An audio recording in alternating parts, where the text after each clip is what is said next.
Good morning students. हमने previous class के अंदर रिएक्शंस पढ़ी थी एल्डिहाइड्स की और कीटोन्स की। हमने एडिशन रिएक्शन के बारे में पढ़ा था और हमारे पास दो टाइप की एडिशन रिएक्शन थी, reaction without elimination of water and reaction with the elimination of water. ठीक है, आज हम पढ़ेंगे next reaction and that is oxidation. काफी इंपॉर्टेंट है ये, ठीक है, क्योंकि इसमें हम कई केमिकल टेस्ट के बारे में पढ़ेंगे, कई टाइप के ऑक्सीडाइजिंग एजेंट्स के बारे में हम पढ़ेंगे, तो इसको ध्यान से समझना है। अगर हमें एल्डिहाइड्स और कीटोन्स का ऑक्सीडेशन करना है तो हमारे पास तीन टाइप के ऑक्सीडाइजिंग एजेंट्स हो सकते हैं, that is weak oxidizing agents, weak oxidizing agents, और एक हो सकते हैं हमारे पास माइल्ड ऑक्सीडाइजिंग एजेंट्स। क्या हो सकते हैं? Mild oxidising agents. और एक हो सकते हैं हमारे पास strong oxidising agents, strong oxidising agents. ये क्या होंगे, इनको हम पढ़ेंगे, ठीक है, स्टेप बाय स्टेप। तो वीक ऑक्सीडाइजिंग, सभी में हम अलग अलग रिएजेंट्स का यूज करेंगे। कि वीक ऑक्सीडाइजिंग एजेंट्स मतलब जो वीक रहेंगे, जिनका इफेक्ट जो है केवल एक ही ग्रुप पे लगेगा। हम आगे इसमें पढ़ेंगे कि एल्डिहाइड्स ही जो है वो वीक ऑक्सीडाइजिंग एजेंट से ऑक्सीडाइज हो सकते हैं, कीटोन से नहीं हो सकते, तो उसमें हमारे पास डिफरेंट रिएजेंट्स होंगे। तो हमारे पास अगर हम बात करें वीक ऑक्सीडाइजिंग एजेंट की, इसमें दो रिएजेंट्स हो सकते हैं। फर्स्ट है टोलेंस रिएजेंट, फर्स्ट क्या है? टोलेंस रिएजेंट, और दूसरा है हमारे पास फैलिंग्स सॉल्यूशन। दूसरा क्या हमारे पास? फैलिंग्स सॉल्यूशन, और फर्स्ट क्या है? Tollens reagent. आगे देखेंगे क्या फॉर्मूला क्या क्या है, वो जब इनको पढ़ेंगे तभी देख लेंगे। माइल्ड ऑक्सीडाइजिंग एजेंट्स की बात करें तो यहाँ हमारे पास हो सकते हैं KMnO4H पॉजिटिव, और हो सकता है K2Cr2O7 in the presence of H positive, मतलब एसिडिक मीडियम है, ठीक है। और अगर हम बात करें स्ट्रॉन्ग ऑक्सीडाइजिंग एजेंट्स की, तो यहां हमारे पास हो सकता है concentrated HNO3 and NaOI, this is sodium hypoiodide, this is sodium hypoiodide, ठीक है। तो ये हमारे पास ऑक्सीडाइजिंग एजेंट्स हो सकते हैं। अब सबसे पहले हम पढ़ेंगे वीक ऑक्सीडाइजिंग एजेंट्स के बारे में कि इस तरीके से ऑक्सीडेशन करेंगे, और इसी में देखो हम टेस्ट पढ़ेंगे कि हमारे पास ये दोनों टेस्ट हैं एल्डिहाइड्स और कीटोन्स को डिफरेंशिएट करने के लिए। कि आपको एक सॉल्यूशन दिया कीटोन का, एक दिया एल्डिहाइड का, पूछ रहा है किसमें कीटोन है किसमें एल्डिहाइड है। इन टोलेंस रिएजेंट टेस्ट बोलते हैं, फैलिंग सॉल्यूशन टेस्ट बोलते हैं। इनका यूज करेंगे और देख लेंगे कि किसमें एल्डिहाइड है किसमें कीटोन है। कैसे करेंगे, क्या रिएक्शन हो रही है। अगर हम बात करें टोलेंस रिएजेंट टेस्ट की, तो सबसे पहले हम देखते हैं कि हमारे पास टोलेंस रिएजेंट क्या होता है, कि कौन सा रिएजेंट हम यूज करेंगे, और वो है, इसको हम बोलते हैं Tollens reagent, EgNH3 whole twice, और क्या है आपके पास? OH, क्या है? OH, ठीक है। This is Tollens reagent. ये क्या आपके पास है?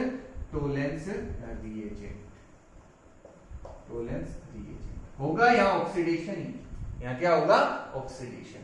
और अगर हम देखें तो हम इसमें लिखेंगे aliphatic, aliphatic and aromatic, aliphatic and aromatic aldehydes only aliphatic and aromatic aldehydes can reduce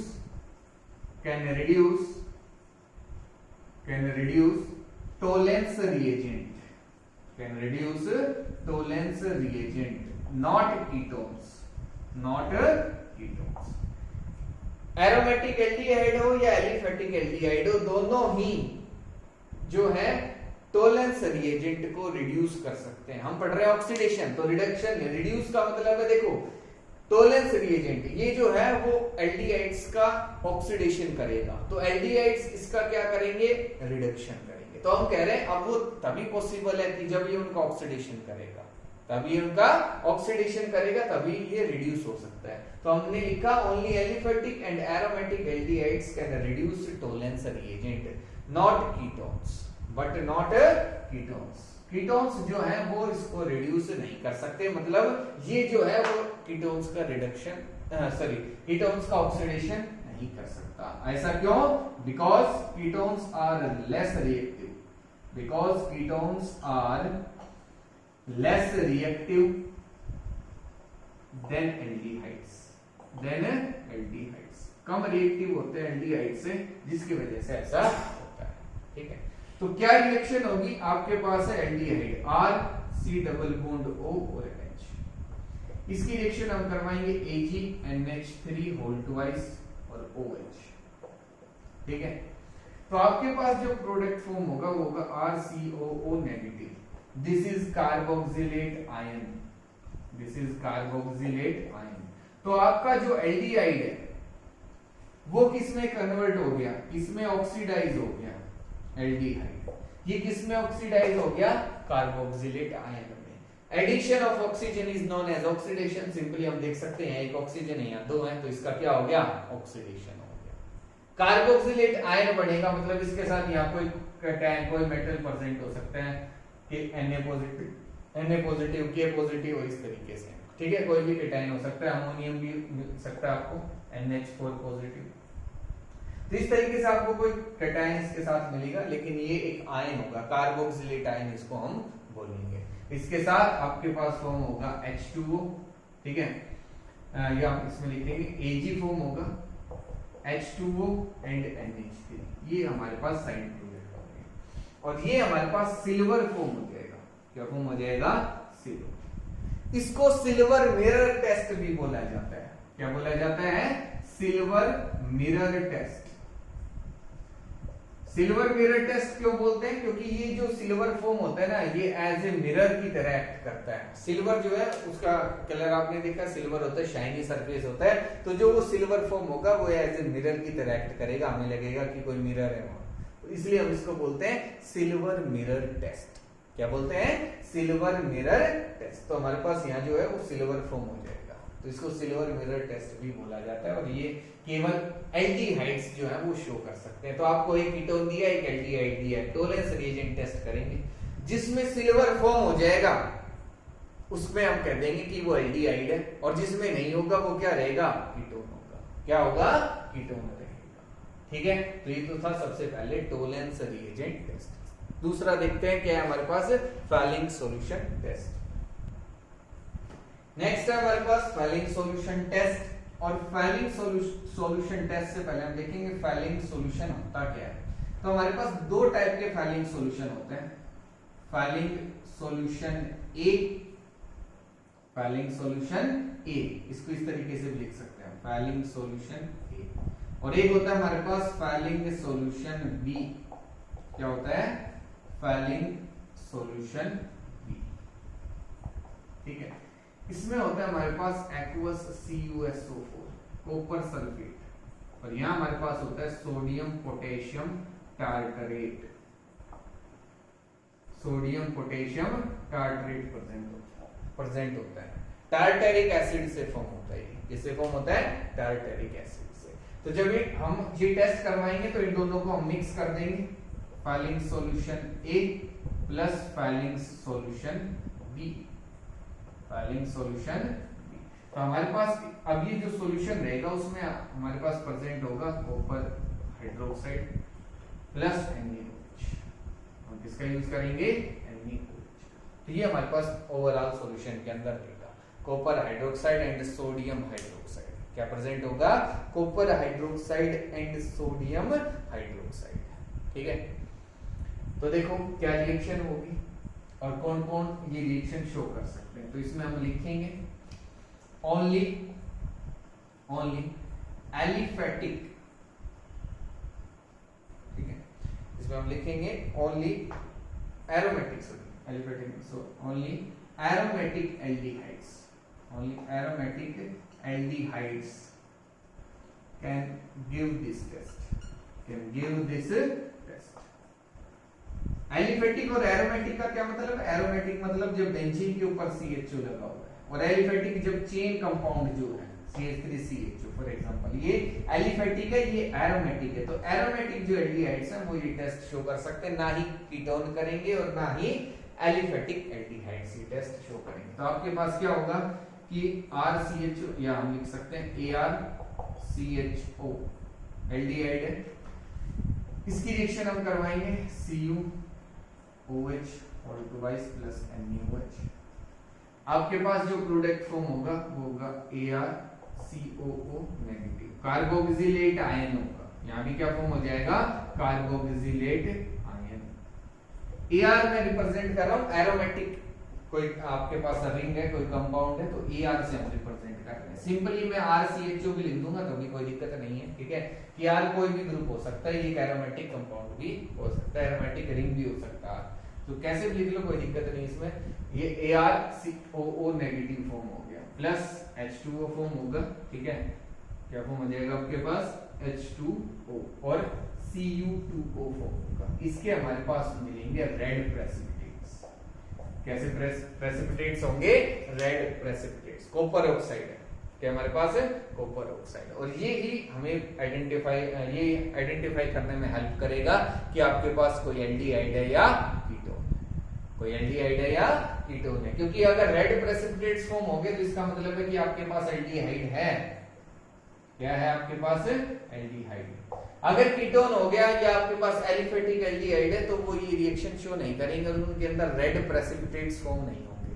तो रेड प्रेसिपिटेट्स फॉर्म नहीं होंगे तो हम कह देंगे कि ये तो एरोमेटिक एल्डिहाइड नहीं है, क्या तो ये कीटोन हो सकता है या एलिफेटिक एल्डिहाइड, ठीक है। और अगर रेड प्रेसिपिटेट्स फॉर्म हो गए तो हम कह देंगे कि आपके पास ये जो कंपाउंड है वो क्या है? Aromatic aldehyde. कैसे एल्डिहाइड है?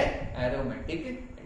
तो ये हमारे पास था फैलिंग सॉल्यूशन टेस्ट। तो दो टेस्ट हमने पढ़े, दोनों ही बहुत ही इंपॉर्टेंट टेस्ट हैं, एग्जाम में कई बार आ चुके हैं दोनों ही टेस्ट के बारे में, ठीक है।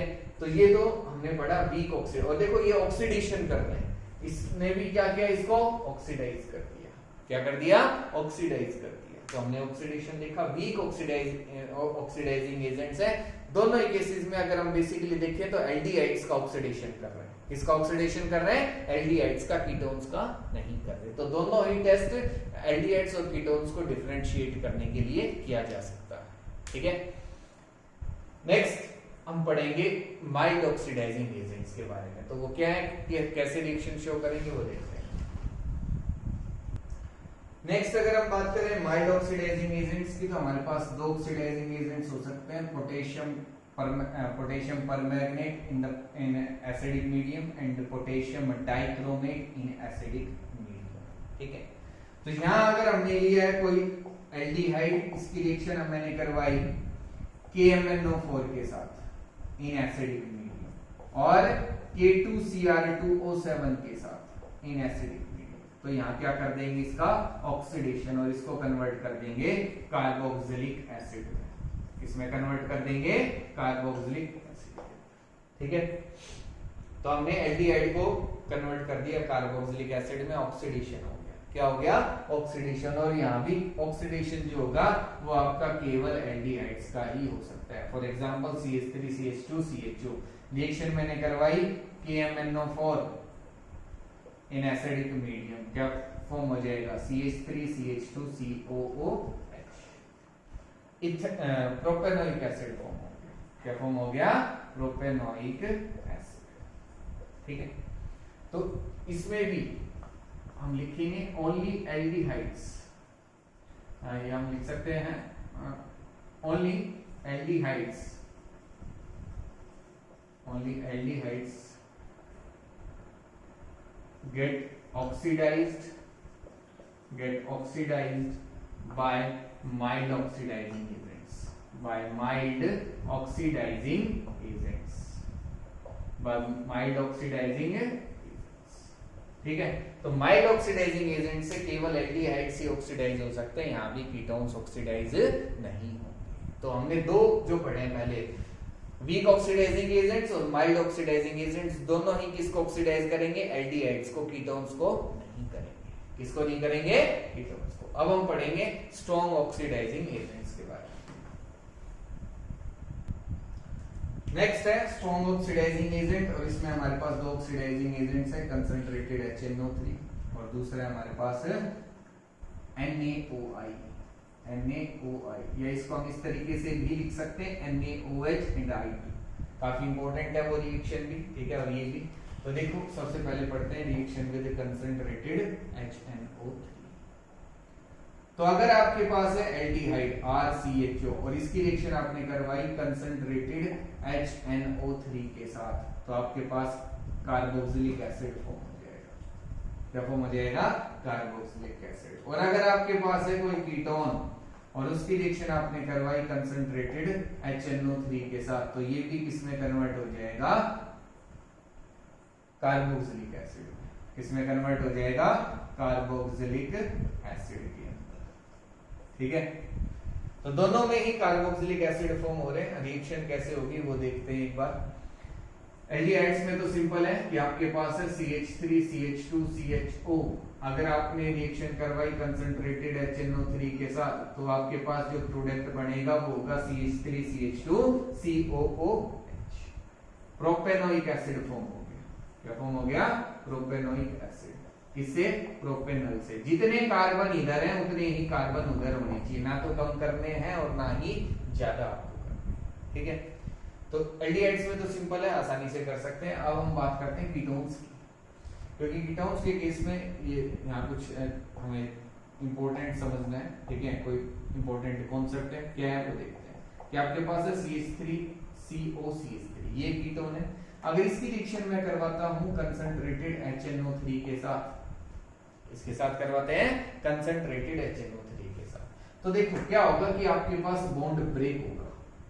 बॉन्ड इधर से भी ब्रेक हो सकता है और आपका बॉन्ड जो है वो इधर से भी ब्रेक हो सकता है, ठीक है। ये जो बॉन्ड है वो यहां से भी ब्रेक हो सकता है। दो बॉन्ड है, इधर से कर लो या इधर से कर लो, एक ही बात है। देखो सपोज करो मैंने बॉन्ड ब्रेक कर दिया इस साइड से, तो मेरे पास एक तरफ तो बचेगा एक कार्बन और दूसरी तरफ है दो कार्बन।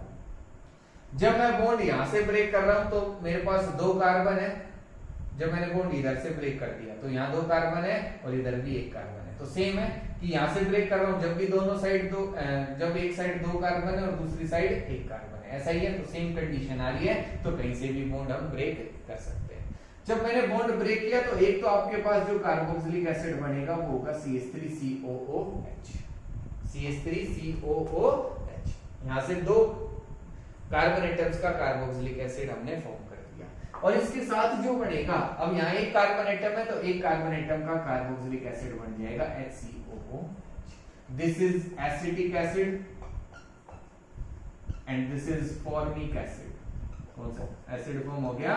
फॉर्मिक एसिड, ठीक है, सिंपल है। अगर आपके पास है CH3 CH2 C double bond O CH2 CH3 reaction with concentrated HNO3, reaction with concentrated HNO3। अब भी आप कहीं से भी बॉन्ड ब्रेक कर सकते हो, इधर से कर दो या इधर से कर दो। सपोज करो हमने यहां से बॉन्ड ब्रेक कर दिया, तो यहाँ दो कार्बन एटम्स है, यहाँ तीन है, तो एक तो दो कार्बन एटम्स का कार्बोक्सिलिक एसिड बनेगा CH3COOH और तीन कार्बन एटम्स का carboxylic acid CH3 CH2 COOH। This is propanoic acid, propanoic acid and this is ethanoic acid. और इथेनोइक एसिड को ही हम क्या बोलते हैं? एसिटिक एसिड बोलते हैं। इसी को हम क्या बोलते हैं? एसिटिक एसिड, ठीक है। तो ये रिएक्शन हो गई। अब देखो ये जो हमारे पास कीटोन है ना वो सिमेट्रिकल कीटोन्स है। अब हम यहाँ एक रूल पढ़ेंगे काफी इंपॉर्टेंट। ये हमारे पास है सिमेट्रिकल कीटोन की कार्बन, जो कार्बोनाइल कार्बन है उसके दोनों तरफ number of carbon atom same है। इधर भी एक कार्बन, इधर भी एक कार्बन, इधर भी दो कार्बन एटम्स। लेकिन जब अलग हो जाए नंबर तो हम ब्रेकिंग कैसे करेंगे वो देखते हैं। तो देखो आपके पास है CH3 CH2 C double bond O CH3, CH3 CH2 C double bond O CH3। अब मैं दो जगह से इस बॉन्ड को ब्रेक कर सकता हूं, एक तो यहां से और एक इधर से, ठीक है। दो जगह से बॉन्ड ब्रेक होगा, ये A है और ये B, ये A कंडीशन और B कंडीशन। अब देखो A कंडीशन में क्या हो रहा है, आपके पास जब मैंने यहां से बॉन्ड ब्रेक किया तो यहां 2 कार्बन एटम्स, इधर भी 2 कार्बन एटम्स, तो 2 कार्बन एटम्स का कार्बोक्सिलिक एसिड बनेगा इधर भी और इधर भी। लेकिन अगर मैं बी कंडीशन से, तो देखो यहां मैं चलो लिख देता हूं कि हमारे पास अगर है ए कंडीशन, तो यहां से आपके पास 2 कार्बन एटम्स है, तो 2 कार्बन एटम्स का कार्बोक्सिलिक एसिड CH3COOH, और यहां भी 2 कार्बन एटम्स बच गए, तो वहां भी 2 कार्बन एटम्स का कार्बोक्सिलिक एसिड, तो ये 2 टाइम्स हो गया। अब सेकंड कंडीशन की अगर हम बात करें, किसकी बात करें, सेकंड कंडीशन की डी की, जब मैंने बॉन्ड यहां से ब्रेक किया तो यहां मेरे पास है 3 कार्बन एटम्स, इधर से बॉन्ड ब्रेक कर दिया तो 3 कार्बन एटम तो इधर बच गए, तो 3 कार्बन एटम का कार्बोक्सिलिक एसिड, और यहां आएगा 1 कार्बन एटम का कार्बोक्सिलिक एसिड। तो मेरे पास अब डिफरेंट प्रोडक्ट्स बन रहे हैं, तो मतलब मेरे पास अब इसमें से एक ही जो कंडीशन है वो सही है। मैं एक क्या तो ए साइड से बॉन्ड ब्रेक करूंगा या बी से बॉन्ड ब्रेक करूंगा, जो सही रहेगा वहां से हम बॉन्ड ब्रेक करेंगे, जहां से हमारे पास ज्यादा स्टेबल प्रोडक्ट फॉर्म होता है वो हम देखेंगे। तो हमारे पास जो बेस्ट कंडीशन होगी वो होगी ए, कि मैं बी से बॉन्ड ब्रेक नहीं करूंगा, ए की तरफ से ही करूंगा। किसे करेंगे, ए की तरफ से बॉन्ड ब्रेक करेंगे, यहां से नहीं करेंगे, ठीक है। और ये हम पढ़ेंगे पॉपऑफ्स रूल के अकॉर्डिंग, इसके अकॉर्डिंग पढ़ेंगे पॉपऑफ्स रूल के अकॉर्डिंग। पॉपऑफ्स रूल क्या कहता है, देखो ये नहीं होगा इधर से, ये आपके पास प्रोडक्ट बनेगा जब इसकी रिएक्शन हम करवाएंगे कंसंट्रेटेड HNO3 के साथ। किसके साथ रिएक्शन करवा रहे हैं, कंसंट्रेटेड HNO3 के साथ, तो आपके पास ये प्रोडक्ट बनेगा। और ये हम पढ़ते हैं पॉपऑफ्स रूल के अकॉर्डिंग। ये रूल क्या कहता है, according to this rule, according to this rule, the bond cleavage takes place in that manner, the bond cleavage takes place in that manner in which carbonyl group, ये हम लिख सकते हैं according to this rule the bond cleavage takes place in a way that carbonyl group C double bond O group remains with in such a way that in such a way that carbonyl group remains with smaller alkyl group, कि हमें bond इस तरीके से break करना है कि जो carbonyl group है वो किसके साथ रहे, स्मॉलर अल्काइल ग्रुप के साथ। तो देखो यहाँ ये कार्बोनाइल ग्रुप है, इधर इसके 2 अल्काइल ग्रुप्स लग रहे हैं, एक ये है और एक ये हाँ ये बड़ा अल्काइल ग्रुप है और ये स्मॉलर अल्काइल ग्रुप है। तो हमें बॉन्ड इस तरीके से ब्रेक करना है कि जो कार्बोनाइल ग्रुप है वो किसके साथ रहे, स्मॉलर अल्काइल ग्रुप के साथ, तभी आपका क्या बनेगा, मेजर प्रोडक्ट फॉर्म। क्या फॉर्म होगा, मेजर प्रोडक्ट। ठीक है, तो आसानी से आप कर सकते हो। एक और एग्जांपल देखते हैं। ये था हमारे पास पॉपऑफ्स रूल। क्या था, पॉपऑफ्स रूल। तो आपके पास है CH3 CH2 C double bond O CH2 CH2 CH3। इसकी रिएक्शन जब हम करवाएंगे कंसंट्रेटेड HNO3 के साथ, तो बॉन्ड कहां से ब्रेक होगा, इधर से बॉन्ड ब्रेक हो जाएगा। तो 3 कार्बन एटम इधर है, 3 कार्बन एटम इधर है, मतलब 3 कार्बन एटम का कार्बोक्सिलिक एसिड बनेगा और वो भी 2 मॉलिक्यूल्स फॉर्म होंगे, प्रोपेनोइक एसिड। क्या फॉर्म हो जाएगा, प्रोपेनोइक एसिड। तो ये आपको ध्यान रखना, अगर एसिमेट्रिकल आपके पास कीटोन्स प्रेजेंट है तो बॉन्ड इस तरीके से ब्रेक होगा कि जो कार्बोनाइल ग्रुप है वो किसके साथ रहे, स्मॉलर एल्काइल ग्रुप के साथ। ठीक है, सभी को आ गया होगा समझ में। तो ये हमारे पास फर्स्ट रिएक्शन थी, रिएक्शन विद कंसंट्रेटेड HNO3। अब बी देखते हैं, रिएक्शन विद सोडियम हाइपोहाइड्राइड। नेक्स्ट है NaOI, सोडियम हाइपोहाइड्राइड, या हम लिख सकते हैं NaOH। इसको आयोडोफोम टेस्ट बोलते हैं। क्या बोलते हैं, आयोडोफोम टेस्ट। इसके अंदर आयोडोफोम जो है वो फॉर्म होता है। क्या होता है आयोडोफोम, उसको देखेंगे। ठीक है, ये भी एल्डिहाइड्स और कीटोन्स को डिफरेंशिएट करने के लिए किया जा सकता है इस टेस्ट का यूज, और एल्डिहाइड्स को भी डिफरेंशिएट करने के लिए कर सकते हैं, कीटोन्स को कीटोन्स से भी डिफरेंशिएट करने के लिए हम इसका यूज कर सकते हैं, क्योंकि इस टेस्ट को शो करने के लिए कुछ अलग ही कंडीशंस का होना नेसेसरी है। तो वो क्या कंडीशंस हैं उसको हम देखेंगे।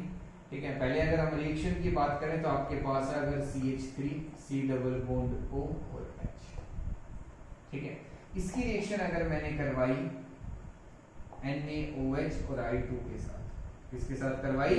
NaOH और I2 के साथ, तो आपके पास जो प्रोडक्ट बनेगा वो होगा CHI3, क्या होगा? CHI3 प्लस HCOO Na, ये हमारे पास है आयोडोफॉर्म, क्या ये हमारे पास क्या है? आयोडोफॉर्म, ठीक है, प्लस H2, और इसका जो कलर है वो होता है येलो, येलो प्रेसिपिटेट्स होते हैं। कैसे प्रेसिपिटेट्स होते हैं? येलो। और ये कार्बोक्सिलेट आयन, क्या है हमारे पास? सोडियम कार्बोक्सिलेट आयन, ये हमारे पास फॉर्म हो जाता है। ठीक है, तो येलो अगर आयोडोफॉर्म फॉर्म हो गया तो हम कह देंगे आपके पास एल्डिहाइड है या कीटोन है, लेकिन एल्डिहाइड्स और एल्डिहाइड्स को भी डिफरेंशिएट करने के लिए हम इसका यूज कर सकते हैं। अब देखो एक रिएक्शन ये है हमारे पास, रिएक्शन विद NaOH I2, क्या प्रोडक्ट बनेगा? आयोडोफॉर्म बनेगा। एक तो बॉन्ड ब्रेक कर दो, आयोडोफॉर्म बना दो, और दूसरी तरफ जो आपके पास ग्रुप बच गया CH3COO negative, Na positive, CH3C double bond O, और इसके साथ कौन सा ग्रुप लगा देंगे? O नेगेटिव Na पॉजिटिव, इसका ऑक्सीडेशन हो गया। ठीक है, प्लस वाटर, प्लस वाटर, तो आयोडोफॉर्म फॉर्म हो गया। क्या फॉर्म हो गया? आयोडोफॉर्म। ठीक है, और ये हमारे पास है सोडियम कार्बोक्सिलेट, एक कॉमन नेम है, इसका नाम जो होगा वो होगा sodium methanoate, methanoate, sodium methanoate जो है वो फॉर्म हो जाएगा। यहाँ हमारे पास है sodium format, sorry sodium acetate इसको बोलते हैं हम, या सोडियम इथेनोएट भी हम इसको बोल देते हैं। ठीक है, तो ये हमारे पास जो है वो प्रोडक्ट फॉर्म होंगे। अब आयोडोफॉर्म टेस्ट के लिए क्या कंडीशन नेसेसरी है, सबसे पहले तो हम वो देखते हैं। तो एक तो पहले आपको आयोडोफॉर्म फॉर्म तो करना है ही, ये तो बनाना जरूरी है, आपके पास बनना जरूरी है। ठीक है, आपको ये जरूर फॉर्म करना है। अब क्या कंडीशंस है वो देखते हैं कि आपके पास aldehydes and ketones which contains 3 alpha hydrogens, which contains 3 alpha hydrogens can only show iodoform test, can show only iodoform test। आपके पास जो एल्डिहाइड्स कीटोन्स होंगे जिनके अंदर 3 अल्फा हाइड्रोजन है, क्या है? 3 अल्फा हाइड्रोजन। फॉर एग्जाम्पल हमारे पास था CH3C double bond O CH3, क्या था? CH3C double bond O CH3, तो यहाँ ये हमारे पास एसीटोन है, क्या हमारे पास है? एसीटोन, और इसमें हमारे पास 6 अल्फा हाइड्रोजन है। कैसे? अगर एसिटल्डिहाइड की बात करें तो इसमें 3 अल्फा हाइड्रोजन है, जो कार्बोनाइल कार्बन है ना उससे नेक्स्ट कार्बन आपको देखना है, जो कार्बोनाइल कार्बन है, ये कार्बोनाइल इससे नेक्स्ट कार्बन देखो तो ये नेक्स्ट कार्बन है, इस पे जितने हाइड्रोजन है वो अल्फा हाइड्रोजन है, ये अल्फा कार्बन है, तो कितने अल्फा हाइड्रोजन होंगे? 3। ये भी नेक्स्ट कार्बन है, ये भी अल्फा कार्बन है, तो इस पे भी 3 अल्फा हाइड्रोजन हो गए। ये नेक्स्ट अल्फा कार्बन है, तो इस पे 3 अल्फा हाइड्रोजन।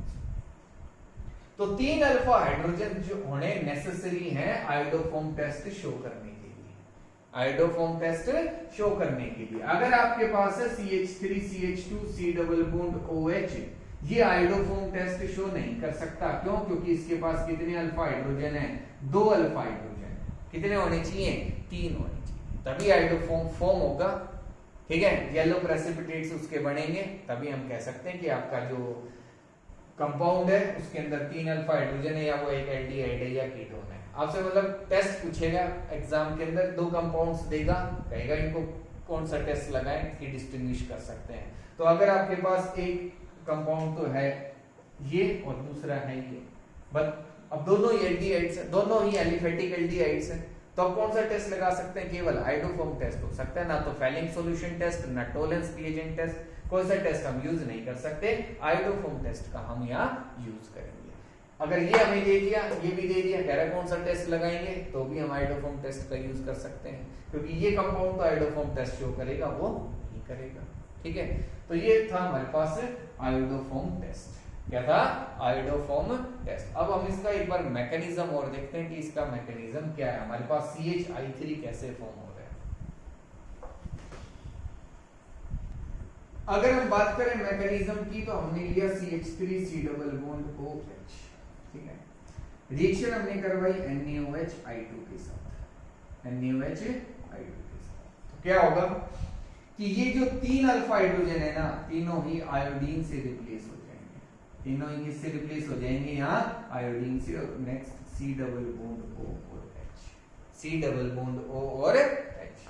अब यहाँ रिएक्शन होगी NaOH के साथ, और NaOH जो है वो ब्रेक होगा NaO negative and H positive. इसमें ब्रेक हो जाएगा NaO नेगेटिव H पॉजिटिव। ये एक्वस मीडियम नहीं है, एक्वस मीडियम होता तो Na पॉजिटिव OH नेगेटिव होता, लेकिन एक्वस मीडियम नहीं होगा, तो ये इसी तरीके से ब्रेक होगा।